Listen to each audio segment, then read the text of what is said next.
said that if her student caught up with him during this time, he would give Daria one mythical relic. The master of the fire tower liked this. Nilinisan niya guys yung ano, Remembering the artifacts that had existed wall since fan. the times of myth.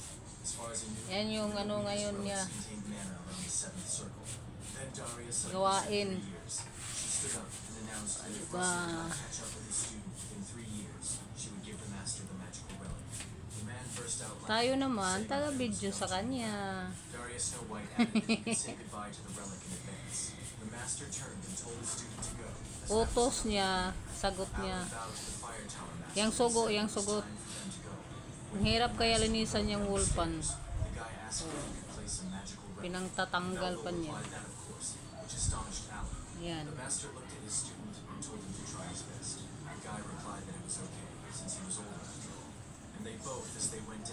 Kasi yung stand pan akong naglinis, siya ngayon naman yan. Kasi mabigat yan. Ang hirap tanggalin yung lock.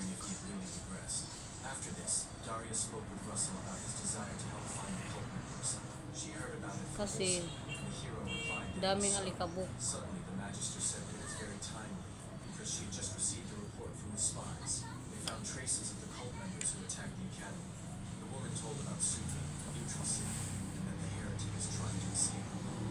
Russell knew that Sudra was a so-called paradise for criminals, so he chose a good place to escape. The fire tower master added that since Raymond had personally encountered Daria, it would be easier for him to track Kasi wala siyang work ngayon, Sunday, kaya yun ang work niya, maglinis ng wall fan. Daria wanted to make sure Russell Kasi still mahina na yung hangin. The guy was confident. He squeezed his hand tightly, and placing his fist on his Mainit ng heart, hangin kasi puno ng alikabok, abog. the woman sighed and smiled and told Russell to go tomorrow morning. She will prepare the warp gate for him. Daria asked Raymond not to forget to take supplies with him.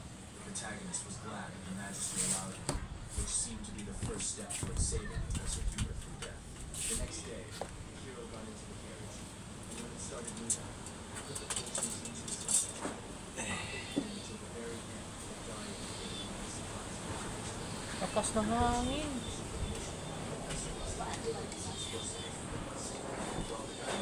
Grabing hangin guys.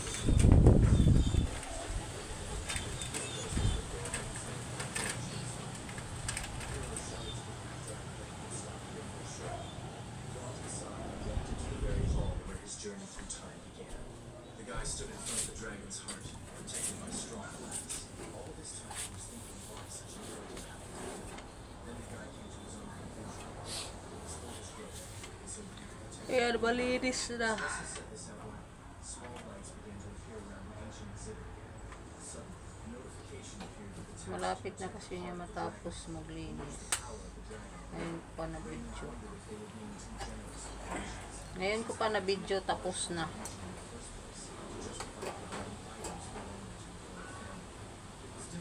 Hindi nyo nakita kanina yung sobrang alikabok.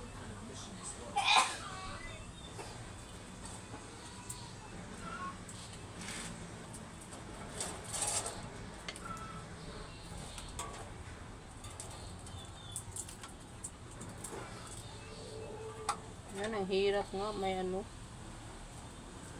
May palak sa gilid. Diba yung lock niya sa gilid? Paikot.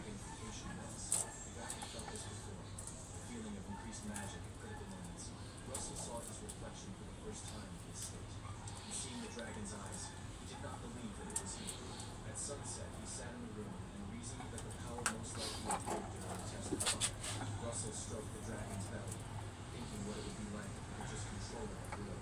He might be able to increase his power by adding superheat to his dragonification, and that could be a fatal blow close to the sixth circle. Raymond collapsed onto the bed, saying out loud that the problem was that he didn't know how to make it happen, because the power only manifested itself when he was in danger. The guy didn't have time to train because of the mission. Iba yung lock niya guys. Takip. He pulled his master by the leg, Paikot. but the young man did not react in any way. He lay there with his hair disheveled and wondered what he should do. The spirit was already starting to get angry at him, especially when Raymond said that it didn't matter how hard he concentrated because he couldn't just go and feel it. The dragon, in order to attract attention, opened its mouth and fired. Malinis na siya. And only after his hair stood up. Malinis na siya, guys. The hero stood up, and Pepper growled discontentedly. The boy gasped, asking the spirit if he was really saying that he would help him. The little dragon closed his eyes and raised his paw, waving it happily. The main character sat down more comfortably on the bed, and Pepper flew up and sat on his master's head. Russell closed his eyes, concentrated, and when he woke up, he found himself in a different place. He realized that he was in the spirit world, where he first met Pepper, and the flow of time here was not the same as outside, so it was an ideal place for magical training. However, Russell didn't have a sparring partner, and just as the boy was thinking of it, he noticed movement out of the corner of his eye. A huge red dragon appeared above him. Kabit na niyan yun, guys. Raymond looked up in fear, questioningly calling his powerful creature Pepper. The red dragon closed his eyes and growled softly. Ay, malinis na. Ah, gantok. He was grateful to the dragon for helping him, but fighting him would be a bit weird. At that moment, others appeared opposite the hero with the spirit. The guy turned towards the spirits and grinned, saying that it seemed like he had worried for nothing. These manifold spirits walked straight towards the hero. The character stretched his arms forward, warming them up, and asked Pepper for a favor. One of the men, wearing a white bandana, told the captain that the heretics had fled the city, and another asked if they should go after them. The captain ordered everyone to gather on deck, and he asked Jackson to report to the tower that the situation had changed. The bartender gestured that he would carry out the order and asked the sir to be careful. Captain chuckled and told Jackson not to worry, because Daria's student will be arriving soon, and the captain won't let him take away his chance to lose. The men moved forward, their robes flapping. 3 days passed. Malinis na siya, guys. Malakas na yung hangin. The fire tower should come soon. Letters appeared on the wall with an urgent report from Sudra. The scouts at the fire tower had disappeared. The men in the city were Malakas nga. and asked what it was. Namely, what is this little guy doing here? It took Russell Dito kasi yan sa kwarto.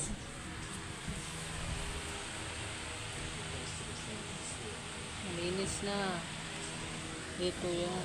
time stood still. It was a great chance for the guy to hone his skills and learn new things. The main character activated Dragon. Para humaba-haba yung video natin, guys. Pakita ko sa inyo yung update sa panahon namin ngayon. Buti na lang maganda yung panahon.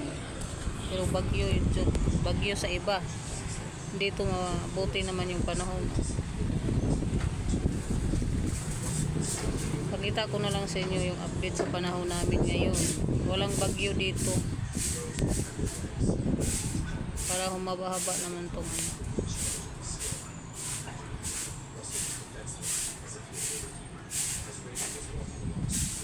Ganda namang panahon.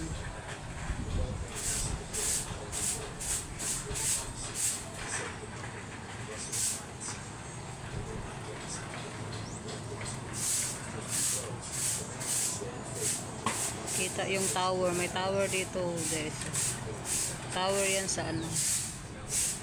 Tower sa dito.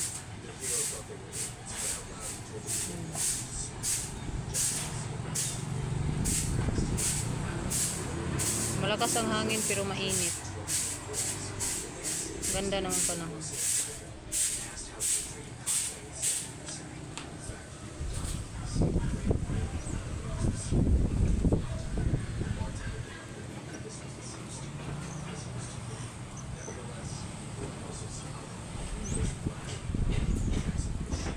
Daming bunga yan, guys, yung bayabas.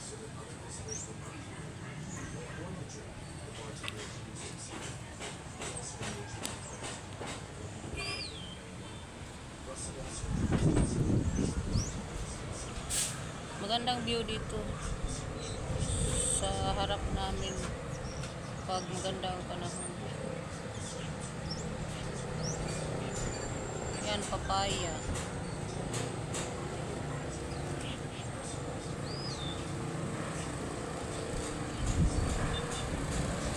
Update sa panahon namin.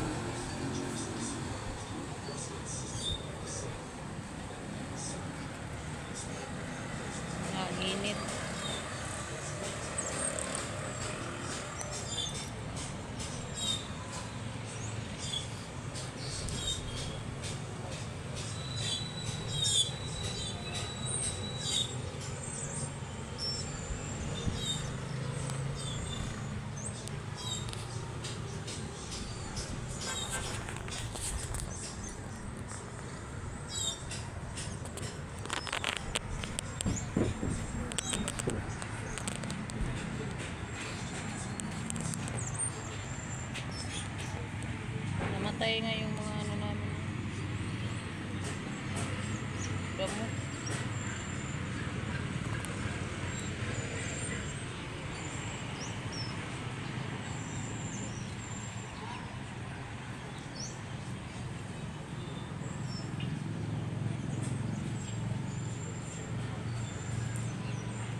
Napakaganda ng panahon namin. Ang init, pero may hangin.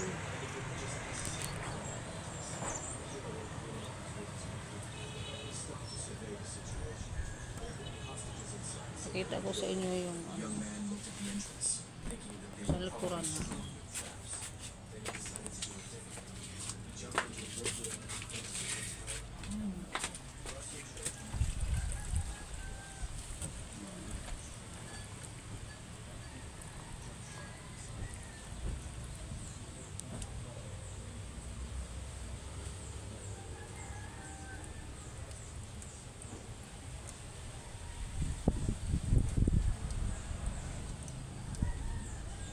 Likuran namin ito.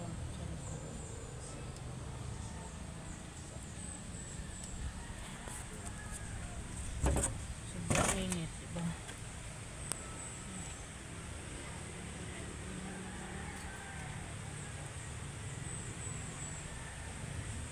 Ano yan dyan? Nagsusunugan.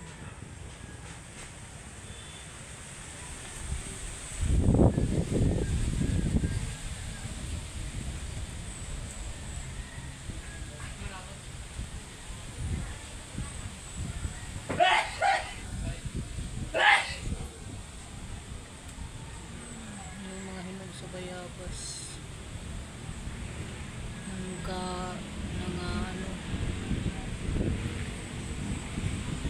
Nahulog kasi wala nang kumain.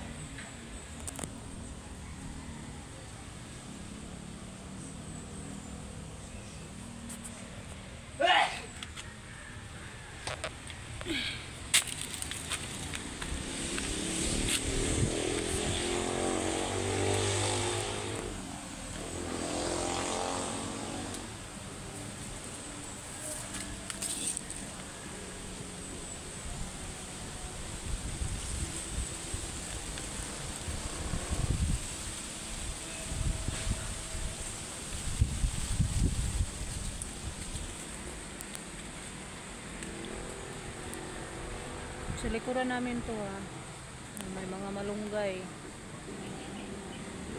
saging,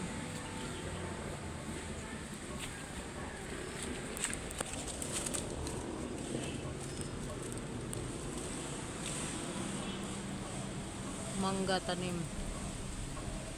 namin isang taon na yan.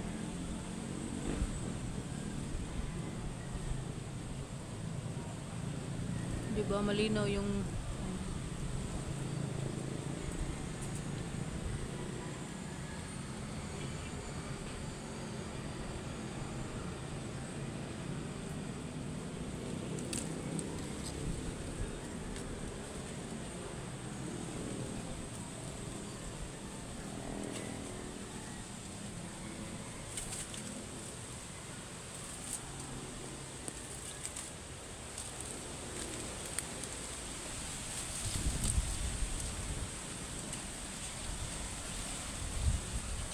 daming bunga ng laban na pala. Ito na nasunog.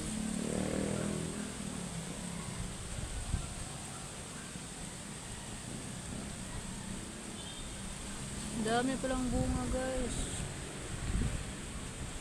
Kita niyo.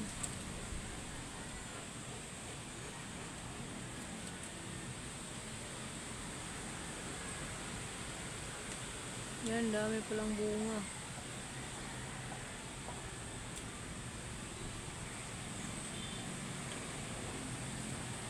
Guyabano, daming bunga.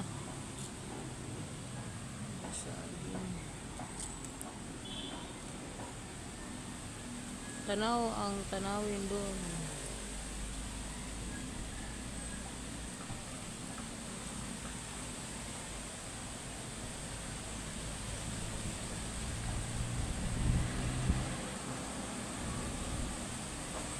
Maganda yung panahon namin dito. Sa awa ng Diyos, wala namang bagyo dito sa amin, sa Mindanao. Ito sa Mindanao, Surigao. Walang bagyo. Parang doon lang sa yung bagyo. Sana tuloy-tuloy yung magandang panahon.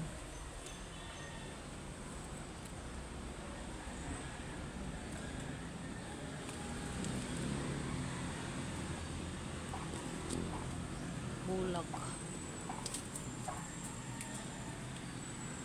Ito yung ang bunga nito guys, yung isa 2 kilo kalahati. Yung dalawa hindi namin nakain kasi ninakaw yung 2 hinog. Ay, yung isa pa hinog pa lang. Kunin ko sana, naku, pagtingin ko wala nang bunga. Ito na naman, marami na namang bunga. Ano naman kami dito, pag walang tao sa bahay, ayan, kunin na naman.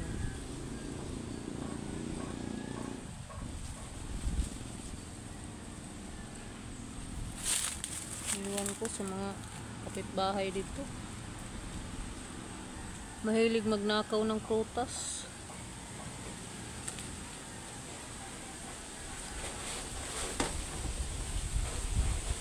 Okay lang yan, malakas ang hangin. Okay lang yung kunin nila, bahala na sila. Masarap na ba tong lasa nitong laban na guys, yung guyabano?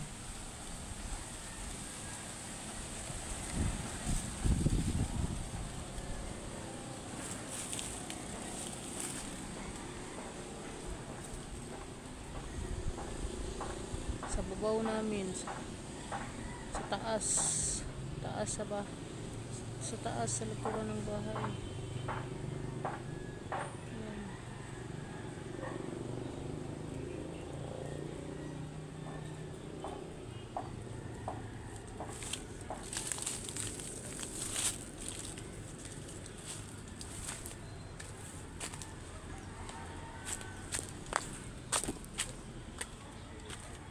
Dito na tayo sa loob, kaya init.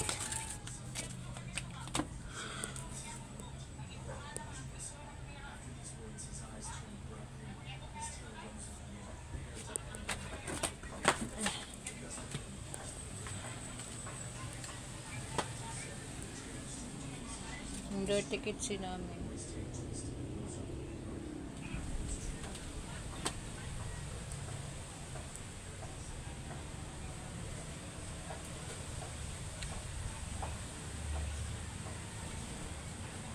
Update ko na lang kayo sa panahon namin dito. Okay naman kami.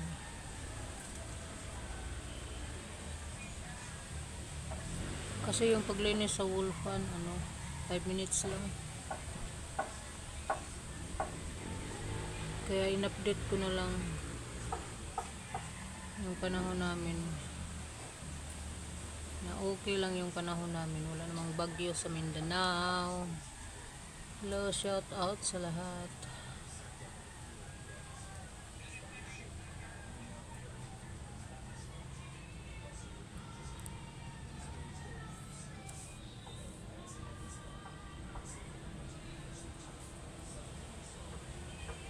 Please like and share guys sa video ko.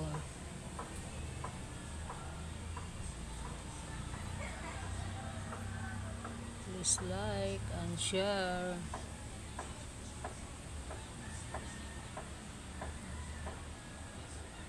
Bundok yung nasa namin. Kasi sa Bayabas, kaya hindi masyado makita yung bundok.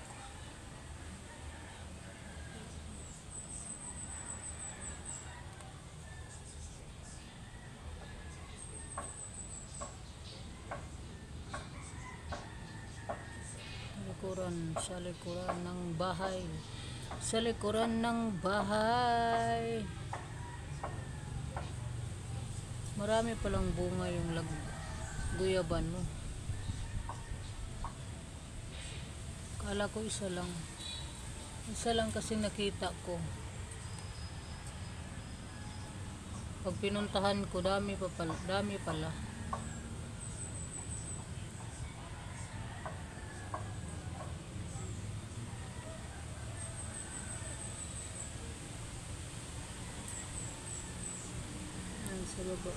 Sa baba namin yung sa baba. kita yung hose sa tubig. Yan, sa baba yan.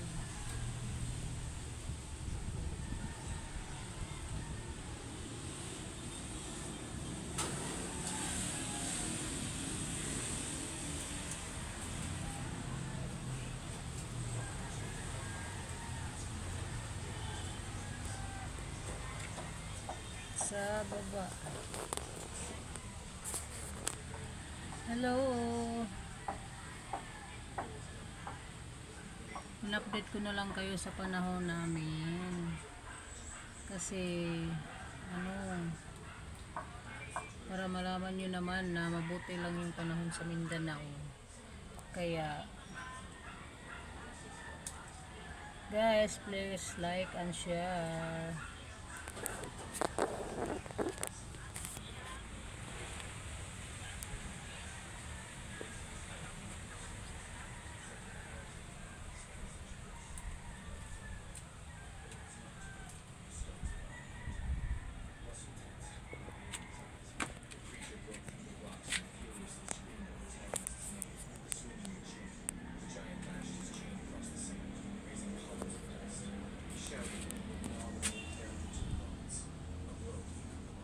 Dito ako sa kusina.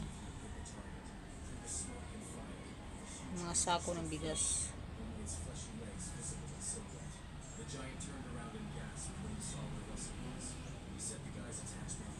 Sira-sira yung bahay namin guys. Sa likod, sira-sira.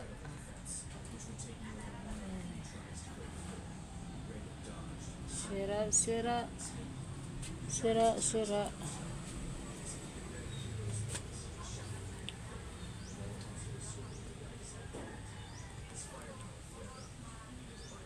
Sira-sira. Malikot, malikot, malikot. Malikot, malikot, malikot, malikot, malikot. Masaya lang tayo kasi maganda yung panahon namin. Kaya masaya. Walang bagyo.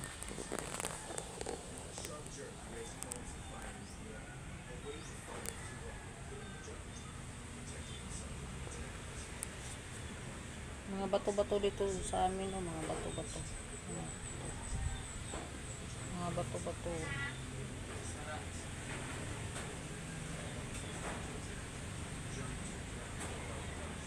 Lakas ng hangin. Diba? Lakas ng hangin. Grabe guys. Ang fresh ang hangin. Fresh na fresh. Okay lang ang init kasi malakas yung hangin. Okay lang pag ganito yung panahon. Bahala na init basta may hangin kaysa naman bagyo. Tiisin na lang natin ang init guys kasi ganyan talaga eh. Ang importante may hangin tapos walang bagyo.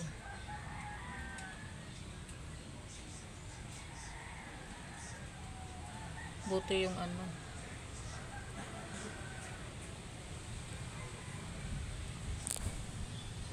dyan napatay dyan kasi sinunog namin yung sirang sopa kahapon. Sinunog namin yung sirang sopa kahapon, sinunugan yan. Yung kanina nagpakita ko. Nasunog din tuloy yung sa baba ng laban na guyabano. Iwan ko kung hindi yan matay, hindi yan masira. Iwan ko bakit dyan sinunog yung sopa naming sira. Sinunog namin kasi nang na yung mga nila.